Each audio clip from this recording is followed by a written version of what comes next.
है आपका अपने चैनल एग्जाम सिलेक्शन विद प्रतिभा में। हम डिस्कस कर रहे हैं साइटोलॉजी कोशिका विज्ञान के मोस्ट इंपॉर्टेंट क्वेश्चंस को। पार्ट 1 पार्ट 2 में हम ऑलरेडी 100 क्वेश्चंस को डिस्कस कर चुके हैं। ये है पार्ट 3। अगर आपने पार्ट 1 पार्ट 2 नहीं देखा है तो प्लेलिस्ट में जाकर जरूर देखिए। चलिए स्टार्ट करते हैं अपना वीडियो। ये हमारा क्वेश्चन है, एंजाइम रासायनिक प्रतिक्रिया की गति बढ़ाते हैं। Enzymes speed up a chemical reaction by A प्रतिक्रिया की सक्रियकरण ऊर्जा बढ़ाकर, increasing the energy of activation of reactions. B प्रतिक्रिया की सक्रियकरण ऊर्जा घटाकर, lowering the energy of activation of reaction. C अणुओं की टकराहट सुलभ करके, easy collision of molecules. D उपयुक्त में से कोई नहीं, none of the above. The correct answer is option number B, प्रतिक्रिया की सक्रियकरण ऊर्जा घटाकर, lowering the energy of activation of reaction. अगला प्रश्न देखते हैं। 72 प्रश्न है, एंजाइम का नॉन प्रोटीन भाग कहलाता है। The non protein part of an enzyme is A prosthetic group, B vitamin, C apo enzyme, D holo enzyme. The correct answer is option number A, prosthetic group. Enzyme का non protein भाग जो होता है वो prosthetic भाग कहलाता है। Enzyme जो होता है वो प्रोटीन और नॉन प्रोटीन दोनों ही पार्ट से मिलकर बना होता है। जो प्रोटीन वाला भाग होता है, ठीक है, जो प्रोटीन वाला भाग होता है उसको क्या बोलते हैं? उसको बोलते हैं एपोएंजाइम, एपोएंजाइम बोलते हैं। और जो नॉन प्रोटीन वाला भाग होता है उसको प्रोस्थेटिक समूह बोलते हैं, या फिर इसको कोफैक्टर बोलते हैं। ये जो कोफैक्टर होते हैं ये अलग अलग बहुत सारे पार्ट्स में डिवाइड होते हैं, जैसे कि कोएंजाइम क्या होगा? कोएंजाइम में भी डिवाइड होगा, मेटल में डिवाइड होगा, उसके अलावा आयंस में डिवाइड होगा। ठीक है, तो ये एंजाइम्स जो है वो दो पार्ट से बना हुआ होता है, protein and non protein part. Protein part को हम क्या बोलते हैं? एपोएंजाइम बोलते हैं। नॉन प्रोटीन पार्ट को हम प्रोस्थेटिक समूह या प्रोस्थेटिक ग्रुप बोलते हैं। 73rd क्वेश्चन देखते हैं, निम्नलिखित में से कौन सबसे बड़ा गुणसूत्र होता है? Which of the following is the largest chromosome? A x गुणसूत्र, बी पॉलीटीन गुणसूत्र पॉलीटीन क्रोमोसोम, सी बहुपटीय गुणसूत्र मल्टीवेंडेड क्रोमोसोम, डी लैम्ब्रश गुणसूत्र lampbrush chromosome. The correct answer is option number D, lampbrush chromosome. Lampbrush chromosomes जो होते हैं वो लार्जेस्ट क्रोमोसोम्स होते हैं और इनकी लंबाई कितनी होती है? लैम्ब्रश क्रोमोसोम की जो लंबाई होती है वो 5900 माइक्रोमीटर तक होती है। ठीक है, और अगर हम पॉलीटीन की बात करें तो पॉलीटीन की जो लंबाई होती है वो कितनी होती है? 2000 माइक्रोमीटर तक होती है। तो ये दो पॉइंट्स आप याद रखेंगे। देखते हैं अगला क्वेश्चन। 74th क्वेश्चन है हमारा, प्रोटीन और आरएनए संश्लेषण किस प्रावस्था में होता है? Protein and RNA synthesis takes place at A G one प्रावस्था, जीवन फेज, बी G2 प्रावस्था, G2 फेज, सी एस प्रावस्था, एस फेज, डी कोई भी प्रावस्था, any phase. The correct answer is option number A, G1 phase, G one प्रावस्था। Protein और RNA का synthesis जो होता है वो कब होता है? जीवन स्टेज में होता है। क्यों होता है? क्योंकि इस स्टेज में जो डीएनए का जीन होता है वो सबसे ज्यादा एक्टिव होता है। अगला प्रश्न देखते हैं। 75th क्वेश्चन है हमारा, टीपीएन का अर्थ है। TPN stands for A triphospho nucleotide, B tetraphospho nucleotide, C triphosphopyridine nucleotide, D triphosphate nucleotide. तो यहाँ पर इसका सही जवाब जो है वो हो जाता है ऑप्शन नंबर सी, ट्राइफॉस्फोपिरिडीन न्यूक्लियोटाइड। अगला प्रश्न देखते हैं। 76 क्वेश्चन है, वृत्ताकार डीएनए अणु पाया जाता है। Circular DNA molecule is found in A bacteria में, बी हरित लवक क्लोरोप्लास्ट, सी माइटोकॉन्ड्रिया, डी इनमें से सभी में, all of these. The correct answer is option number D, इनमें से सभी में, ऑल ऑफ दीज। जो हमारा सर्कुलर डीएनए होता है वो बैक्टीरिया, माइटोकॉन्ड्रिया, क्लोरोप्लास्ट सबके अंदर पाया जाता है। अगला प्रश्न देखते हैं। 77 क्वेश्चन है हमारा, रेफाइड्स किसके बने होते हैं? Raphides are formed of A calcium phosphate, B calcium oxalate, C calcium pectate, D calcium carbonate. The correct answer is option number B calcium oxalate. Raphides जो होते हैं वो कैल्शियम ऑक्सलेट के बने होते हैं। जो प्लांट सेल्स होती हैं, पादप कोशिकाएं होती हैं, उनके साइटोप्लाज्म में यानी कि उनके कोशिका द्रव्य में बहुत सारे खनिज पाए जाते हैं, बहुत सारे एलिमेंट्स पाए जाते हैं। और किस फॉर्म में पाए जाते हैं? क्रिस्टल फॉर्म में पाए जाते हैं। ठीक है, प्लांट सेल के साइटोप्लाज्म में बहुत सारे जो मेटल्स होते हैं वो किस फॉर्म में पाए जाते हैं? क्रिस्टल फॉर्म में पाए जाते हैं। और इनमें जो पाए जाने वाले हैं वो है रेफाइड्स। रेफाइड्स सबसे पहला जो होता है रेफाइड्स कैसे होते हैं? रेफाइड्स जो होते हैं वो सुई के आकार के, नीडल शेप्ड होते हैं और कैल्शियम ऑक्सलेट के बने हुए होते हैं। ठीक है, दूसरे होते हैं सिस्टोलिथ। सिस्टोलिथ जो होते हैं, अगर हम बात करें सिस्टोलिथ की, तो सिस्टोलिथ जो होते हैं ये कैसे होते हैं? बंचेस ऑफ ग्रेप्स की तरह, यानी अंगूर के गुच्छे के आकार के होते हैं। और किसके बने हुए होते हैं? कैल्शियम कार्बोनेट के बने हुए होते हैं। तो अगला प्रश्न देखते हैं अपना 78 क्वेश्चन है। रेफाइड्स होते हैं, raphides are A magnesium oxalate के सूच्यकार crystals, needle shaped crystal of magnesium oxalate, B calcium carbonate के सूच्यकार crystals, needle shaped crystal of calcium carbonate, C calcium oxalate के सूच्यकार crystals, needle shaped crystal of calcium oxalate, D उपयुक्त में से कोई नहीं, नन ऑफ द अबव। तो इसका सही जवाब होगा option number C calcium oxalate के सूच्यकार crystals, needle shaped crystals of calcium oxalate. 79वां प्रश्न है हमारा, केंद्रिका का संबंध किसके संश्लेषण से है?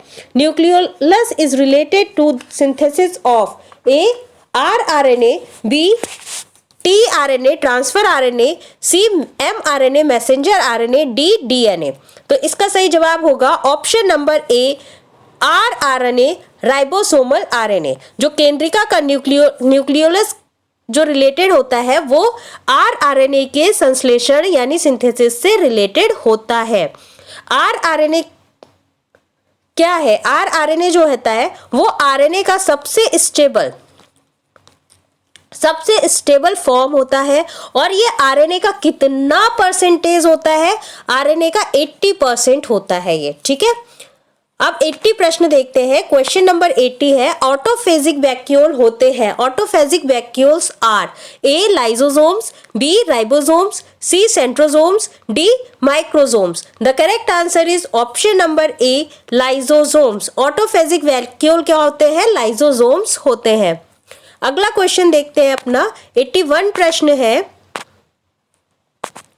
कौन सा कोशिकांग बहुरूपता प्रदर्शित करता है? Which cell organelle exhibits polymorphism? A केंद्रक nucleus, B mitochondria, C lysosome, D ribosome. The correct answer is option number 3 lysosome.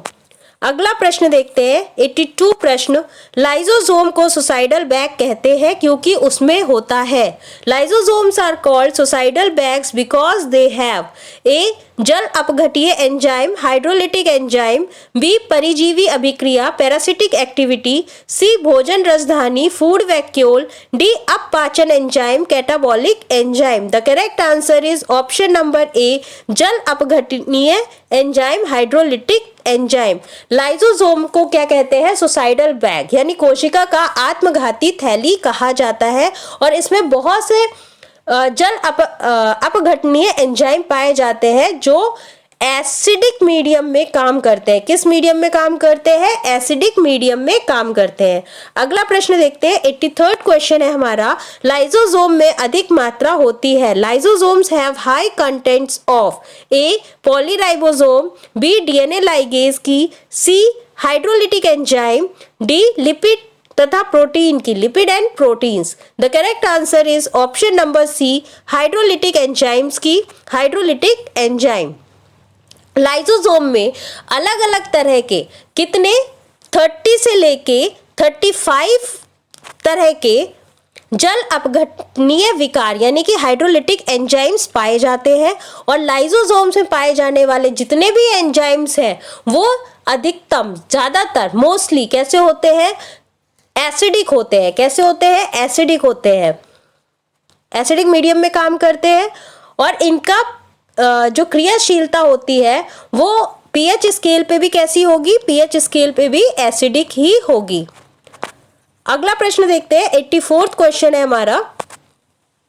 Centriole भाग लेता है। Centriole takes part in A, plate निर्माण को प्रारंभ करने में, initiation of plate formation, B, spindle निर्माण को प्रारंभ करने में, initiation of spindle formation, C, केंद्रक निर्माण को प्रारंभ करने में, initiation of nucleus formation, D, इन कोशिका विभाजन को प्रारंभ करने में, इनिशिएशन ऑफ सेल डिवीजन।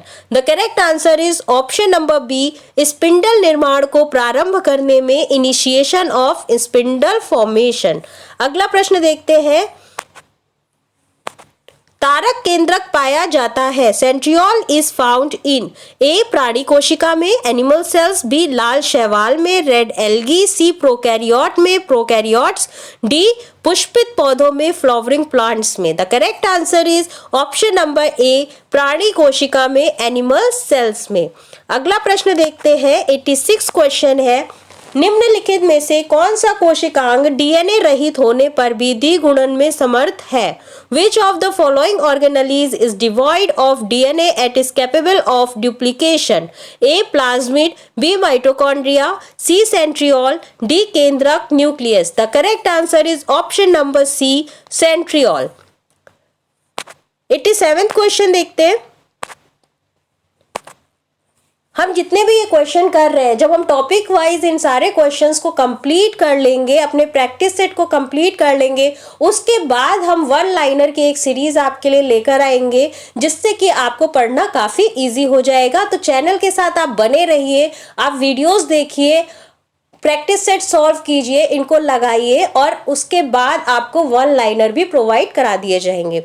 चलिए 87वां क्वेश्चन है हमारा, कोशिका विभाजन में तर्कु निर्माण नियंत्रित करते हैं। Spindle formation during cell division depends on A, FE तथा वसा, FE and fat, C, calcium तथा protein, calcium and protein, C, sodium तथा प्रोटीन, Na तथा प्रोटीन, ओके, और डी, के तथा carbohydrate, K and carbohydrate, potassium and carbohydrate. The correct answer is option number B, calcium तथा protein. 88वां question देखते हैं, कोशिका भित्ति का एक तंतु निर्मित होता है। 1 fibril of cell wall is made up of A, 20 सूक्ष्म तंतुओं से 20 माइक्रोफिब्रिल्स, बी, 100 सूक्ष्म तंतुओं से 100 माइक्रोफिब्रिल्स, सी, 250 सूक्ष्म तंतुओं से 250 माइक्रोफिब्रिल्स, डी, 50 सूक्ष्म तंतुओं से 50 microfibrils. The correct answer is option number C, 250 सूक्ष्म तंतुओं से 250 माइक्रोफिब्रिल्स। सेल्यूलोज की कोशिका भित्ति का एक तंतु यानी कि जो सेल वॉल सेल्यूलोज की बनी हुई होती है उसका एक फिब्रिल जो होता है वो 250 सूक्ष्म तंतुओं से 250 माइक्रोफिब्रिल्स से बना हुआ होता है। अगला प्रश्न देखते हैं, 89वां क्वेश्चन है, सुकेंद्रकीय कोशिकाओं का कोशिका पंजर निर्मित होता है। The cytoskeleton of eukaryotic cells is formed by A, protein सूत्रों द्वारा, प्रोटीन फिलामेंट्स, बी, कार्बोहाइड्रेट अणुओं द्वारा, कार्बोहाइड्रेट मॉलिक्यूल्स, सी, लंबी श्रृंखला वाले वसा अम्लों द्वारा, long chain fatty acids, D, CO3 के अणुओं द्वारा, CaCO3 molecules. The correct answer is option number A, protein सूत्रों के द्वारा। नेक्स्ट क्वेश्चन है, गुणसूत्रों में होता है क्रोमोसोम्स कंटेन ए, केवल protein, protein only, B, DNA तथा protein, DNA and protein, C, DNA RNA तथा histone, DNA RNA and histone, D, DNA RNA histone तथा अहिस्टोन protein, DNA RNA histone and non histone proteins.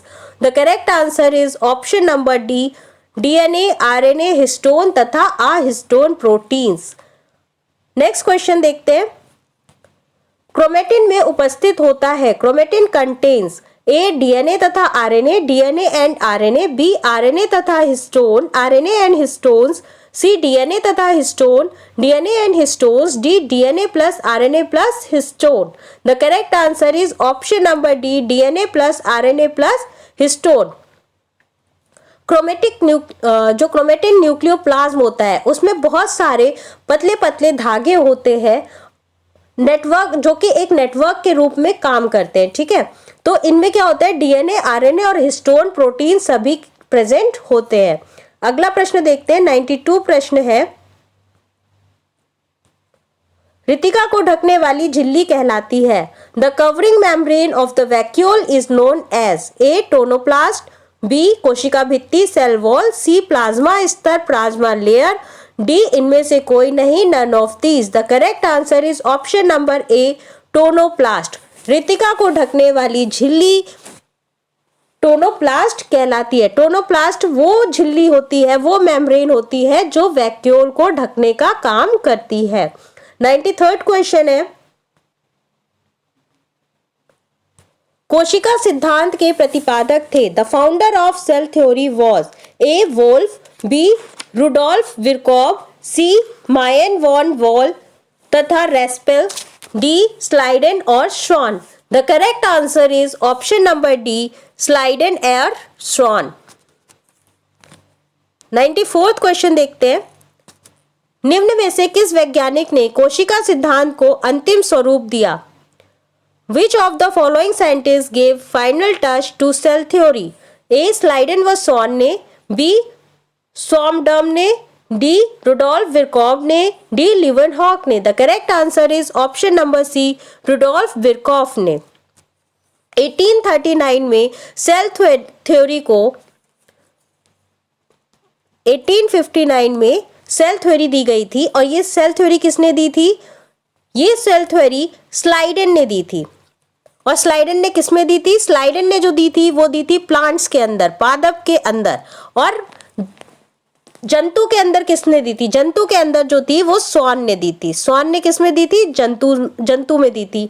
इसके अनुसार अगर हम इस थ्योरी के अकॉर्डिंग बात करें तो कोशिका जो होती है, यानी सेल जो है वो क्या है? रचनात्मक और क्रियात्मक इकाई है, फंक्शनल यूनिट है बॉडी का। तो रुडोल्फ विरकॉफ ने क्या किया था? इसी सेल थ्योरी को अंतिम स्वरूप दिया।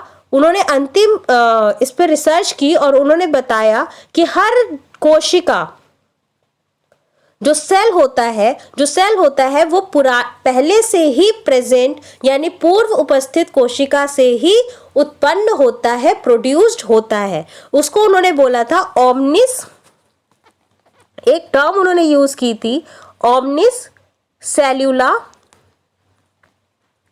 ई सेल्यूले, जिसमें उन्होंने कहा था कि जो पहले से ही सेल प्रेजेंट है उन्हीं सेल से एक नया सेल बनेगा। अगला प्रश्न देखते हैं, 95th क्वेश्चन है, निम्न में कौन प्रोकैरियोटिक कोशिका का लक्षण नहीं है? Which one of the following is not a feature of prokaryotic cell? एक, केंद्रक कला तथा केंद्रक की अनुपस्थिति, absence of nuclear membrane and the nucleus, B कोशिकांग की अनुपस्थिति, absence of cell organelles, C अनुवांशिक पदार्थों की अनुपस्थिति, absence of genetic material, D absence of histone protein in the chromosome, गुणसूत्रों में हिस्टोन प्रोटीन की अनुपस्थिति। यहाँ पर एक टाइपिंग मिस्टेक हो गई है जिसमें ऑप्शन सी और डी मिसप्रिंट हो गया है। तो इसका सही जवाब क्या होगा? इसका सही जवाब होगा ऑप्शन नंबर सी, अनुवांशिक पदार्थों की अनुपस्थिति, एब्सेंस ऑफ जेनेटिक मटेरियल, ये इसका सही जवाब है। अगला प्रश्न देखते हैं, 96 क्वेश्चन। 96 क्वेश्चन है, जीवाणुओं में उपस्थित कोशिकांग होता है। Cell organelle present in bacteria is A Golgi कॉय, Golgi body, B mitochondria, C ribosome, D plastid. The correct answer is option number C, ribosome. अगला प्रश्न देखते हैं, 97th क्वेश्चन है, केंद्रक अनुपस्थित होता है। The nucleus is absent in A शैवाल में, एल्गी, बी कवक में, फंजाई, सी जीवाणुओं में, बैक्टीरिया, डी लाइकेन में, इसका सही जवाब क्या होगा? इसका सही जवाब होगा ऑप्शन नंबर सी, जीवाणुओं में, बैक्टीरिया में। बैक्टीरिया में न्यूक्लियस एब्सेंट रहता है। और ये जो क्वेश्चन है ये आपका एलटी ग्रेड 2018 में पूछा गया प्रश्न है।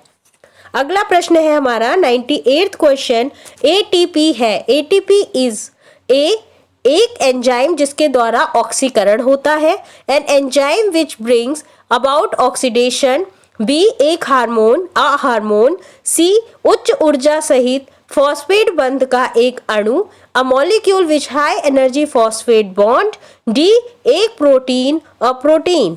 The correct answer is option number C, उच्च ऊर्जा सहित फॉस्फेट बंध का एक अणु, a molecule with high energy phosphate bond.